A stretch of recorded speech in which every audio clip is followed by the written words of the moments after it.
Kakati olunaku olwaleero Honorable Mathias Walukaga bagamba nti ebbaluwa ze ez'obuyigirize tezimala. Njagala bategeeza basewo ne bannyabo nti akakiiko kaffe ak'ebyokulonda abantu bonna bwe baleeta empapula zaabwe kazekenneenya ne kaziyitamu okulaba nga ziyimiridde. Era abantu bangi nnyo abalina empapula ze twali tetutegeera bulungi abo tetwabawa kkaadi y'ekibiina. Naye empapula z'omukulu Walukaga akakiiko kazeetegereza bulungi nnyo ne kalaba nga yali asaanidde kukwatira ekibiina kya NUP bendera ku kifo ekyo. Lwaki?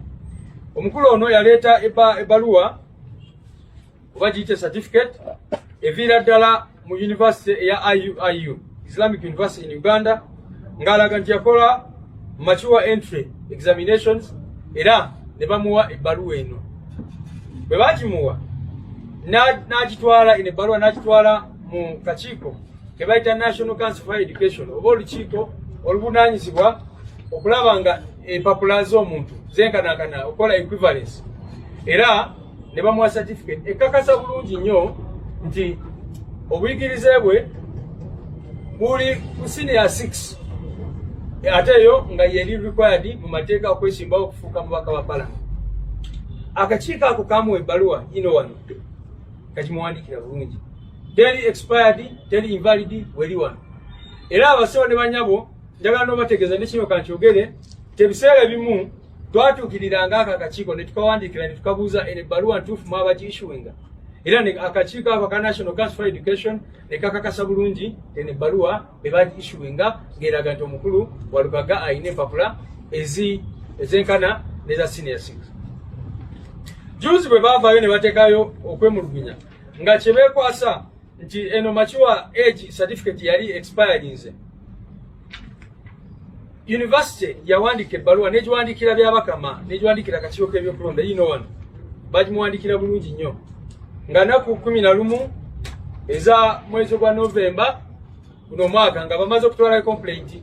University newandiika bulungi n'etangaaza n'egamba nti eyo certificate te expiring singa omuntu agenda mu maaso na enrollinga okugenda mu university oba okweyongerayo mu kusoma.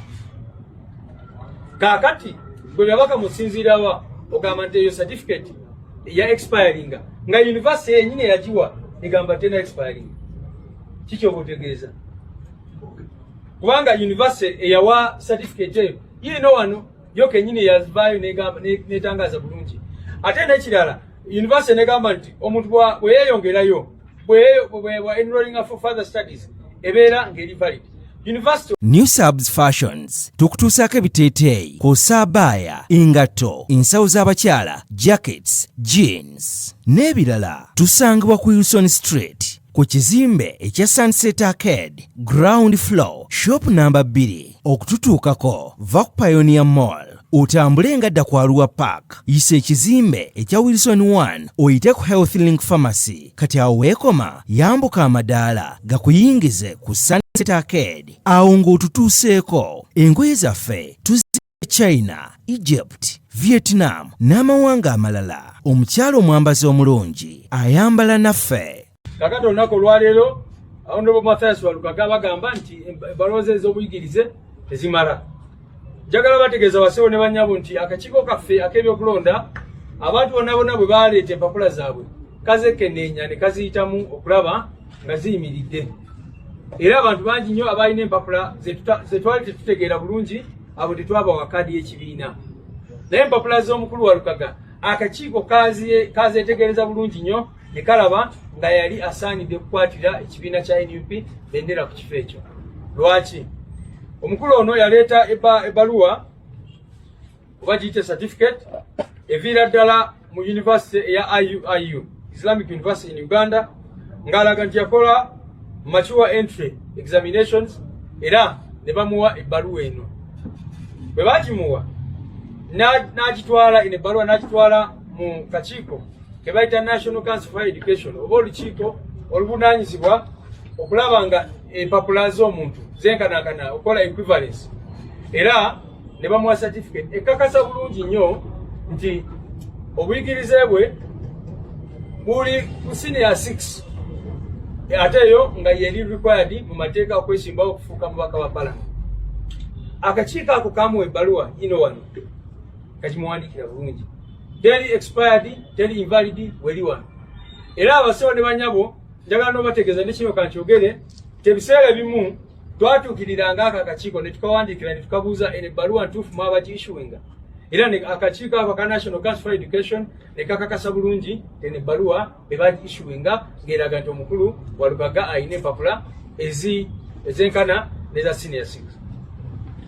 Juzi bwe baavaayo ne bateekayo okwemulugunya nga kye beekwasa nti eno mature age certificate yali expired nze. University yawandika ebbaluwa n'egiwandikira byabakama n'egiwandikira akakiiko k'ebyokulonda yino wano bagimuwandikira bulungi nnyo nga naku 11 eza mwezi gwa November guno mwaka nga bamaze okutwala complaint. University newandika bulungi netangaza negamba nti eyo certificate te expiring singa omuntu agenda mu maaso na enrolling okugenda mu university oba okweyongerayo mu kusoma.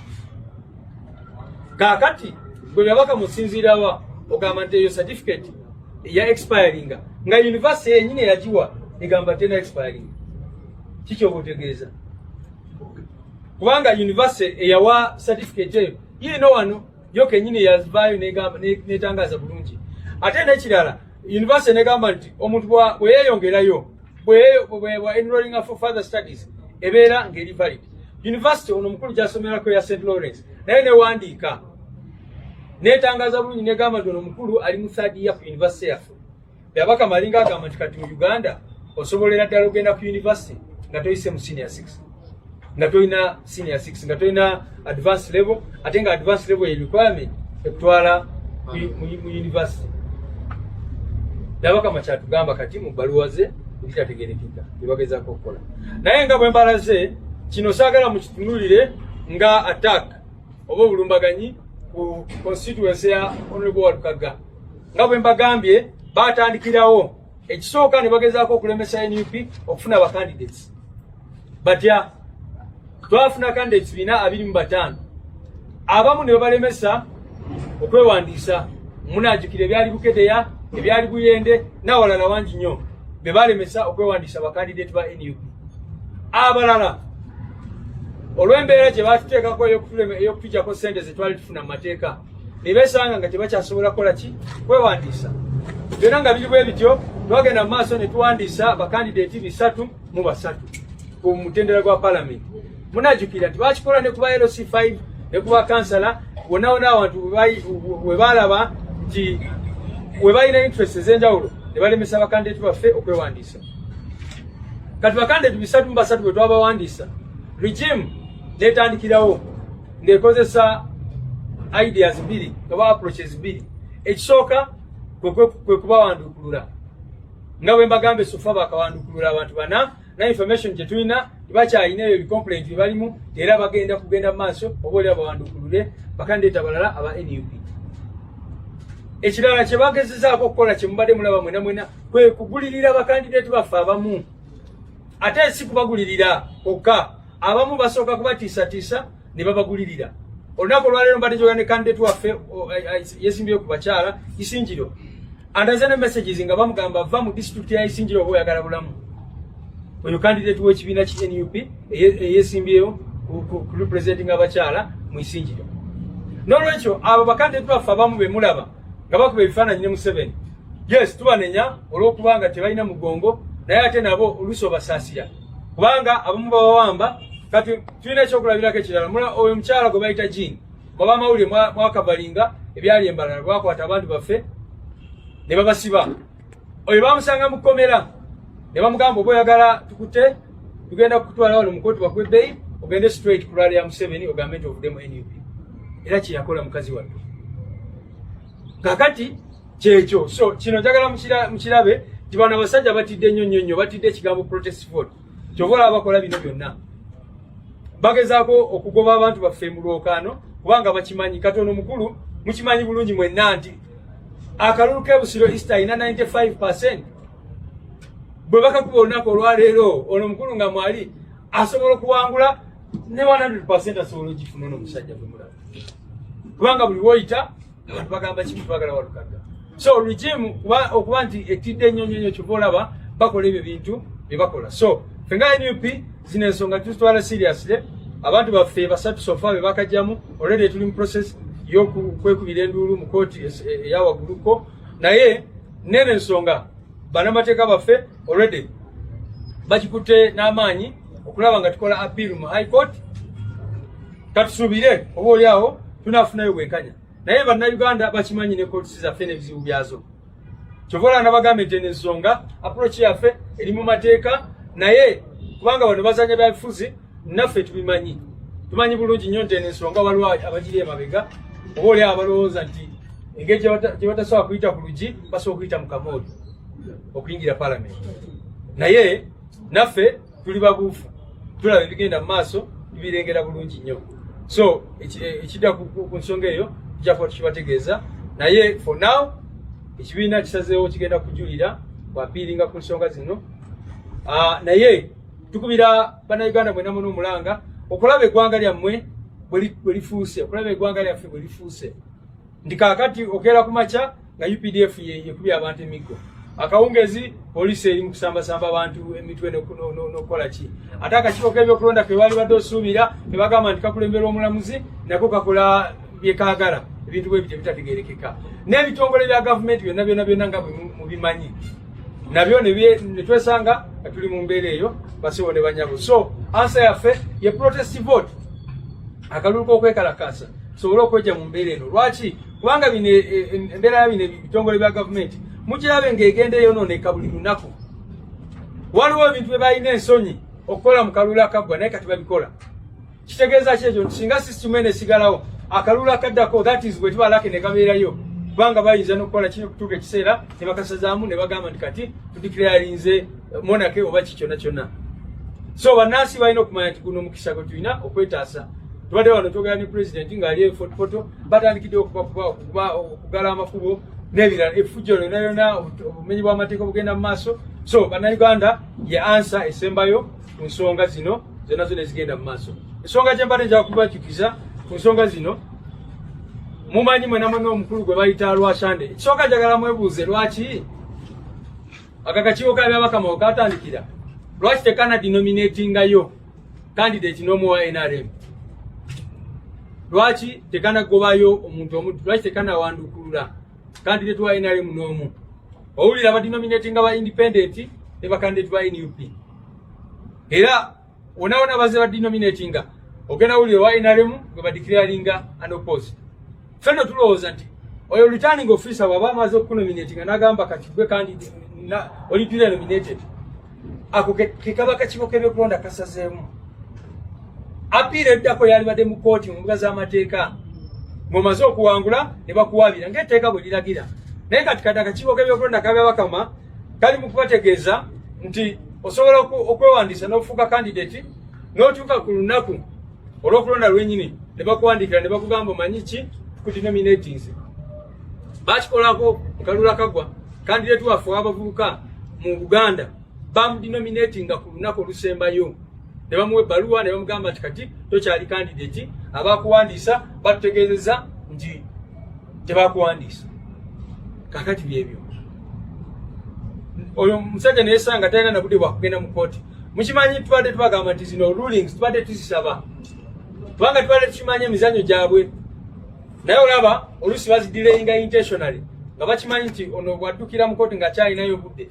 oba oli awo asobola okufunayo ki bwenkanya kati ne bagezaako okudireyinga n'ebirala bwe bityo so tuvumirira bino byonna byonna ebikolwa bali mukola nababuulidde nti ensonga za Lwasande oyo abantu bwe baavaayo ne bemulugunya mwala wa certificate gye bakiteekayo bonna bonna ng'agamba nti yafuna certificate eya UPDF era certificate eyo yagifuna mu 1982 UPDF yatondebwawo Ssemateeka wa 1995 naye n'omukulu yaleeta certificate eya 1982 ndowooza n'agamba nti ya UPDF yagimuwa certificate of basic military training kakati n'agenda mu National for Council for Education oyo omukulu n'afuna ebbaluwa bweti ya National Council for Education gye bagamba nti yali equivalent yalina equivalence bwe batuukirira akakiiko k'ebyokulonda basewo ne banyabo kaavaayo ne kategeeza nti bwe kalaba ku certificate eno bwe kati